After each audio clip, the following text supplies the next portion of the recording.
After a fantastic NFL draft, the Falcons are absolutely crushing it in the undrafted free agent UDFA market. Today, we're diving into all the UDFA signings so far, breaking down the 11 players who have joined the Falcons rookie class as we gear up for rookie minicamp and the rest of the offseason activities. But before we jump into the details of each player, make sure you hit that subscribe button. Let's kick things off with one of the most notable UDFA signings across the entire league, Nick Nash, a wide receiver from San Jose State. Here's a bit of background on him. He stands at 6'2" and weighs 203 pounds, and he's a bit of a late bloomer. He'll be turning 26 by the time training camp rolls around in July. Nick has been playing college football for nearly a decade. He started as a quarterback and played that position for 4 seasons before making the switch to wide receiver in 2022. In his 2 years as a starter, he made a significant impact for San Jose State. Last season, Nick was named a consensus All-American and made the first team All-Mountain West. He caught touchdown passes in 11 of his 12 games, including a record-setting streak of 10 consecutive games. NFL scouts rave about his character. He was a team captain last year. While he may not have the explosive speed to be a deep threat, he's a solid possession receiver. I believe Nick Nash has what it takes to make the Falcons' 53-man roster. Next up is perhaps the crown jewel of the Falcons' UDFA signings, Kobe Bryant, a 3-time All-Big 12 player from Kansas. This is a huge addition for the Falcons, especially since they only had 5 draft picks. As a UDFA, Kobe had his pick of teams, and he chose Atlanta because he sees a great opportunity to make the roster. The Falcons didn't draft a cornerback, and they definitely need one. Plus, he received a nice signing bonus, which sweetened the deal. Our NFL draft expert, Tom Downey, had Kobe ranked as the 14th cornerback and 120th overall. Chad Reuter from NFL Network listed him as the 3rd best UDFA by position. During his collegiate career, Kobe was a first-team All-Big 12 player for 3 straight seasons and racked up 13 interceptions over 5 years with the Jayhawks. He redshirted his freshman year and then became a 4-year starter. The overall assessment is that while some NFL teams might be concerned about his slight frame and average speed, he has the potential to be a valuable asset for the Falcons. I'm confident he'll make the 53-man roster as well. Kobe Bryant's decisive reaction, ball skills, and that dog mentality really caught my attention. I saw that mentality in action last night, and I thought, all right, I'm sold. When you have that kind of grit as a UDFA, you don't need to hear much more. I genuinely believe this is going to be a slam dunk signing for the Falcons. Atlanta has had moderate success with their UDFAs in the past. For instance, their starting center this year, Ryan Nuzul, was also a UDFA. So don't completely overlook these undrafted guys. If you want to impress your friends, just drop the names Nick Nash and Kobe Bryant into the conversation. It sounds like the Falcons are assembling their own version of the 2008 Lakers. I expect both of these players to make the roster. Next up is Quincy Skinner, a wide receiver from Vanderbilt. This signing is a bit lower on the radar and didn't make Chad Reuter's list of top UDFA receivers. Skinner wrapped up his college career with 66 catches for 809 yards and 8 touchdowns, playing in all 13 games last year and starting in 12 of them. While I don't expect him to be as promising as Nash or Bryant, he still has a decent shot at pushing for a roster spot. If not, making the practice squad isn't a bad consolation prize. You can earn a couple $1,000s a week while only working 5 or 6 days. Pretty good gig for a practice squad player. Now let's talk about Dante Manning, a cornerback from Oregon. Last year, he recorded 18 tackles, 1 interception, and 7 pass breakups. He's on the smaller side, standing under 6 feet and weighing 184 pounds, which isn't the prototypical size you'd expect. Manning didn't start much during his time at Oregon, only starting 8 games over 5 years. He's another older UDFA, turning 24 before September. However, he joins a cornerback room that has plenty of openings at the bottom of the depth chart, making it a good opportunity for him to sneak onto the Falcons' 53-man roster. Now, before we dive into the rest of the UDFAs, I want to give a quick shout-out to a great player, Nick Kubitz, a linebacker from North Dakota State.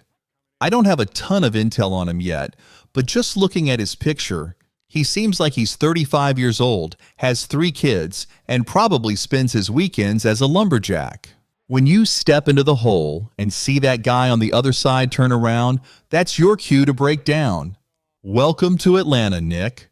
I'm going to take a wild guess and say he's probably from Dubuque, Iowa, and I doubt he's ever ventured south of the Mason-Dixon line. So it might be a bit of a culture shock for him. Standing at 6'2" and weighing 224 pounds, he's a special teams player, and I'm excited to see what he brings to the Falcons. Next up is Joshua Gray, an offensive lineman who's one of the big boys in this UDFA class.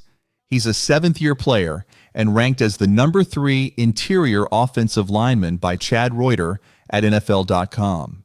He has a solid chance of competing for a roster spot against guys like Kendall Hinton and Javon Gwynn on the offensive line. Tom Downey ranked him as the 6th best center, which is impressive considering there were 257 draft picks this year.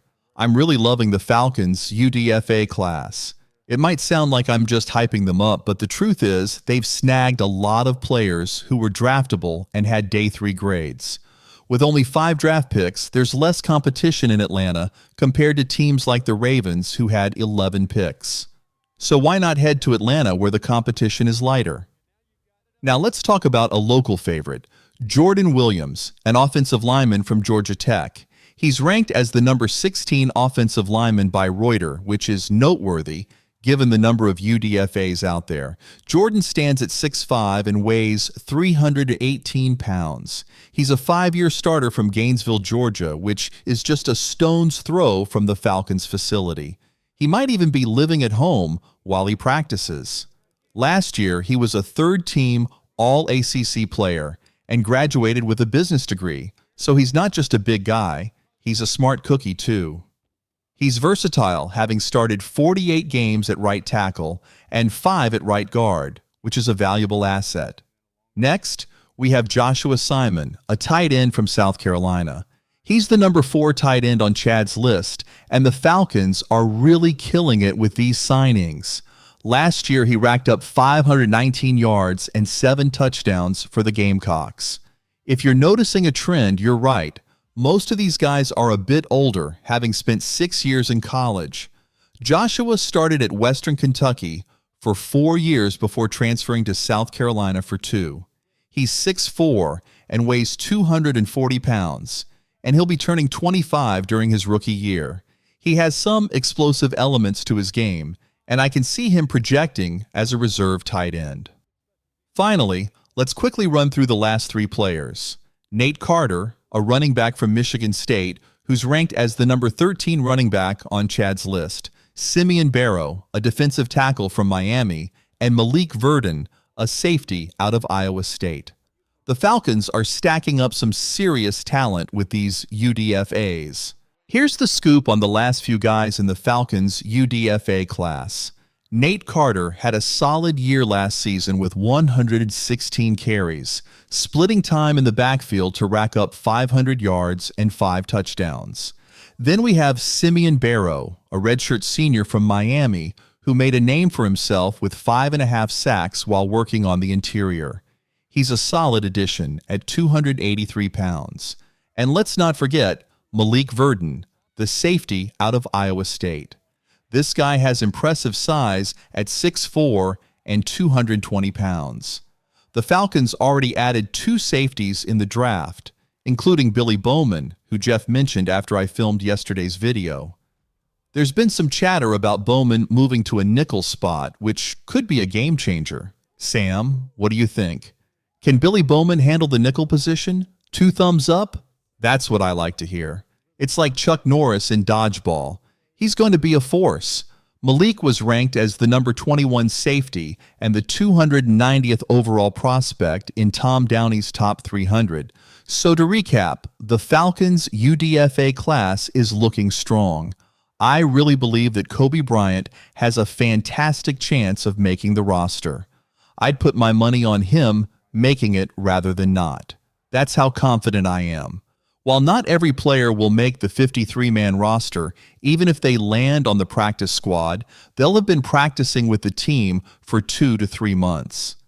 If an injury pops up in October or November, you can feel good about having a practice squad player who could easily be on another team's active roster. The Falcons have brought in so much talent that not everyone can make the cut. Before we wrap up, I want to know, who was your favorite draft pick for the Falcons? For me, I've got to go with Jalen Walker. And that's saying a lot coming from a proud 2020 Tennessee grad who's giving props to a Georgia Bulldog. I truly believe Walker will be the face of this defense before his rookie contract is up. That's how confident I am in that prediction.